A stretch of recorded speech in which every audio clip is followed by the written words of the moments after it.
أعوذ بالله من الشيطان الرجيم. بسم الله الرحمن الرحيم.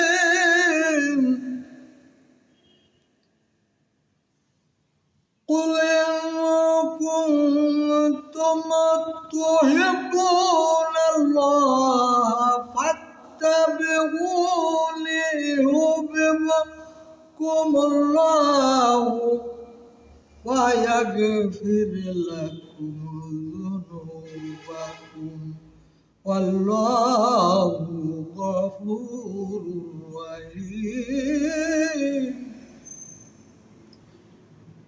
ইরশাদ হচ্ছে,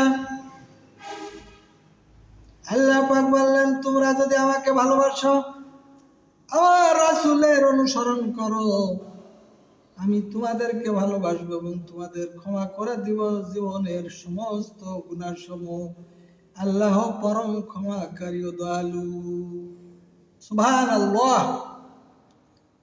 আল্লাহ পাক রব্বুল আলামিন সুন্দরভাবে কোরআনে বলে দিলেন যে তোমরা যদি আমাকে ভালোবাসো বা ভালোবাসতে চাও, তাহলে আল্লাহ রাসূলের অনুসরণ করতে হবে, অর্থাৎ আমার রাসূলকে অনুসরণ করো, তাহলে আমি তোমাদেরকে ক্ষমা করে দেব। আল্লাহ পাক পরম ক্ষমাকারী ও দয়ালু।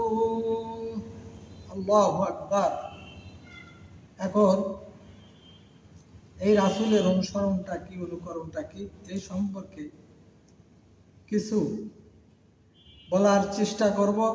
আল্লাহ পাক যেন আমাকে তৌফিক দান করুন। সবাই বলে আমিন। রাসূল সাল্লাল্লাহু আলাইহি সাল্লামের অনুসরণ হচ্ছে রাসূল সাল্লাল্লাহু আলাইহি সাল্লাম তার দৈনন্দিন জীবন থেকে পারিবারিক, সামাজিক, রাষ্ট্রীয় জীবনে যা যা করেছেন আমাদেরকে তাই তাই করতে হবে। এখন তিনি তার জীবনে কি কি করেছেন? তিনার দৈনন্দিন জীবনে তিনি কখনো মিথ্যা কথা বলেন নাই, অর্থাৎ তিনি ছিলেন সত্যবাদী। আমাদেরকে সত্যবাদী হতে হবে।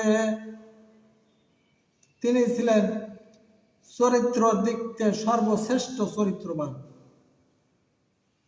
আমাদেরকেও যদি তার অনুসরণ করতে হয়, চরিত্রবান হতে হবে।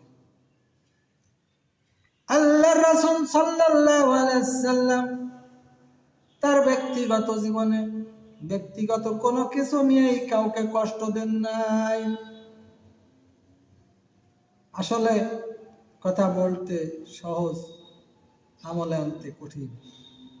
আমরা আমাদের ব্যক্তিগত স্বার্থের জন্য আমরা এমনকি মানুষ খুন করতেও দ্বিধাবোধ করি না, কিন্তু আল্লাহ রাসূল সাল্লাল্লাহু আলাইহি সাল্লাম তার ব্যক্তি স্বার্থের জন্য কখনো পাগল ছিলেন না। তিনি ছিলেন ত্যাগী, তিনি ভোগী ছিলেন না। তিনি তিনার জীবনে না খেয়েও অন্যকে খাওয়াইছেন। আমাদেরকেও না খেয়ে অন্যকে খাওয়ানোর দরকার। আমরা তো আসলে ভোগ বিলাসিতায় মেতে আছি, কিন্তু পাশের বাড়ির মানুষ কি খেলো না খেলো, অনাহারে দিন গেল না গেল, এগুলো আমরা খোঁজ খবর রাখি না। অথচ আল্লাহর রাসূল সাল্লাল্লাহু আলাইহি সাল্লাম বলেছেন, কোন ব্যক্তি পেট ভরে খেলো অথচ তার প্রতিবেশী উপবাস অর্থাৎ না খেয়ে থাকলো, ওই ব্যক্তি মুমিন নয়। অর্থাৎ আপনি পেট ভরে খেলেন অথচ আপনার বাড়ির প্রতিবেশী, পাশের প্রতিবেশী, সে না খেয়ে ঘুমালো। আপনি যদি তার খোঁজ খবর নিয়ে আপনি যদি ওই পেট ভরে না খেয়ে তাকে ওই খাওয়ার থেকে একটু অংশ দিতেন, একটু দিতেন, সেও খেত, আপনিও খেতেন, এটি হচ্ছে মুমিনের পরিচয়। এইভাবে রাসূল সাল্লাল্লাহু আলাইহি সাল্লামের ব্যক্তিগত জীবন যদি বর্ণনা করতে যাই শেষ হবে না। তিনি ছিলেন সর্বগুণে গুণান্বিত, এমন কোন গুণ নাই যা তার ভিতর ছিল না, সমস্ত গুণ তার ভিতর ছিল। কারণ তিনি ছিলেন রহমতের নবী। আল্লাহর তিনাকে আমাদের জন্য পাঠিয়েছিলেন এই পৃথিবীর মানুষের জন্য রহমত স্বরূপ। এরপরে পারিবারিক জীবনে তিনি ছিলেন সর্বশ্রেষ্ঠ একজন আদর্শবান পুরুষ। সুবহানাল্লাহ। তিনি তার পারিবারিক জীবনে কখনো স্ত্রীদের সাথে খারাপ ব্যবহার করেন নাই, তাদের গায়ে কখনো ফুলের আঁচড়ও দেন নাই, কখনো তাদেরকে মারধর করেন নাই। তিনি তাদের সাথে এত সদাচরণ করতেন যে তিনার আচরণে তার স্ত্রীরা খুবই মুগ্ধ ছিলেন। তিনি পারিবারিক জীবনে একজন সফল পুরুষ ছিলেন। তিনি খেয়ে না খেয়েও স্ত্রীদের পাশে সমস্ত কিছুতেই শরীক হতেন। একটা খেজুর খেলেও তিনি স্ত্রীদের সাথে ভাগ করে খেতেন। আমাদের রহমতের নবীর আদর্শ কত সুন্দর, সুবহানাল্লাহ। এরপরে রাষ্ট্রীয় জীবনে তিনি ছিলেন একজন সফল কাম রাষ্ট্রনায়ক। আল্লাহু আকবার। তিনি ছিলেন একজন রাষ্ট্রনায়ক, সফল কাম। তিনি কোষাগারের খাদ্য গরিব দুঃখীর ভিতর দিতে দিতে, দান করতে করতে কোষাগার খালি করে ফেলতেন, অথচ তার পরিবারের জন্য খাবারও থাকতো না, এমনও দেখা গিয়েছে। সুবহানাল্লাহ। আসল কথা, ইসলাম ত্যাগে শান্তি মিলিয়েছেন। ইসলাম কখনো ভোগে আসে নাই। আমরা ভোগে বিশ্বাসী হয়ে গেছি, ত্যাগে বিশ্বাসী নয়। রাসূল সাল্লাল্লাহু আলাইহি সাল্লাম কখনো ব্যবসায় কাউকে ফাঁকি দেন নাই, ঠগান নাই। ব্যবসা করতে যে মালে ভেজাল দেন নাই। রাসূল সাল্লাল্লাহু আলাইহি সাল্লাম ওজনে কম দেন নাই। রাসূল সাল্লাল্লাহু আলাইহি সাল্লাম সততার সাথে ব্যবসা বাণিজ্য করেছেন। আল্লাহ রাসূল সাল্লাল্লাহু আলাইহি সাল্লামের এই আদর্শ, কঠিন আদর্শ যে আমি যে কর্মই করব না কেন সততার সাথে করতে হবে, কোনো হারাম টাকা হারাম সম্পদ আমার পকেটে ঢুকানো যাবে না। কত সুন্দর রাসূলের আদর্শ। রাসূল সাল্লাল্লাহু আলাইহি সাল্লাম তিনি রাষ্ট্রনায়ক ছিলেন, এমন রাষ্ট্রনায়ক যে তিনি কারো উপর কোনো প্রকার জুলুম করেন নাই, যার যার হক সঠিকভাবে তার কাছে পৌঁছে দিয়েছেন। সুবহানাল্লাহ। তিনি বিচার করার সময় ইহুদি নাসারা মুশরিক মুসলমান দেখেন নাই, ন্যায্য বিচার করেছেন, কোনো স্বজন প্রীতি করেন নাই। তিনি সঠিক যে বিচার তদন্ত করে যদি মুসলমান দোষী হয় মুসলমানের সাজা দিয়েছেন, আর যদি ইহুদি দোষী হয় ইহুদি নাসারাদের সাজা দিয়েছেন, কাফেরদের সাজা দিয়েছেন। তিনি কখনো কারোর উপর বেইনসাফি বিচার করেন নাই।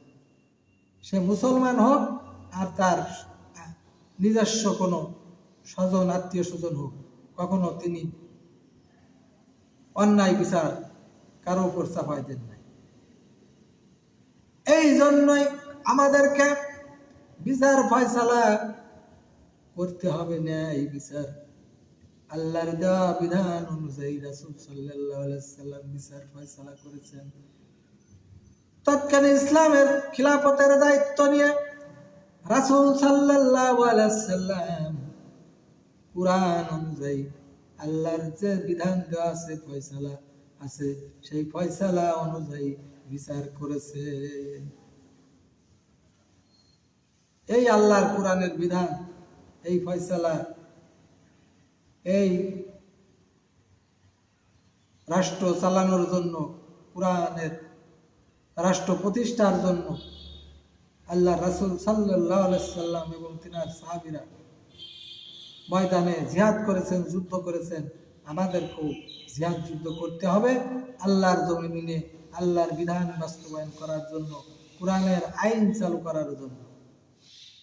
জামাতে ইসলাম পকেটের টাকা দিয়ে এই রাজনীতি করছে শুধুমাত্র রাসূল সাল্লাল্লাহু আলাইহি সাল্লামের আদর্শ অনুযায়ী এই কোরআনের আইন চালু করার জন্য। আমার ভাইরা, এই কারণে অনেকেই বলে হুজুররা রাজনীতি করবে কেন? আল্লাহ রাসূল সাল্লাল্লাহু আলাইহি সাল্লাম রাজনীতি করেছেন, অর্থনীতি, সমাজনীতি, সব নীতি করেছেন। এই কারণেই আমাদেরকেও এই রাজনীতি করতে হবে। রাজ মানে শ্রেষ্ঠ, নীতি মানে নিয়ম কানুন, আইন শৃঙ্খলা, আল্লাহ এবং আল্লাহ রাসূলের আইন নীতির উপর আর পৃথিবীতে আর কোনো আইন নীতি থাকতে পারে না। এই কারণেই আমাদেরকে এই আল্লাহর আইন বিধান বাস্তবায়নের জন্য জিহাদ যুদ্ধ করতে হবে। কোরআনে আসছে বিসমিল্লাহির রহমানির রহিম, আমাল লাম ইয়াকুম বিমা আনজালাল্লাহু ফাউলাইকা হুমুজ জালিমিন। যারা আল্লাহর বিধান মাফিক বিচার ফয়সালা করে না, বিচার ফয়সালা করার চেষ্টাও করে না, তারা জালেম। কোথা আসছে কাফের, কোথা আসছে ফাসিক। কাল কিয়ামতের ময়দানে অনেক হুজুররাই ধরা খেয়ে যাবে এই আয়াতের উপর।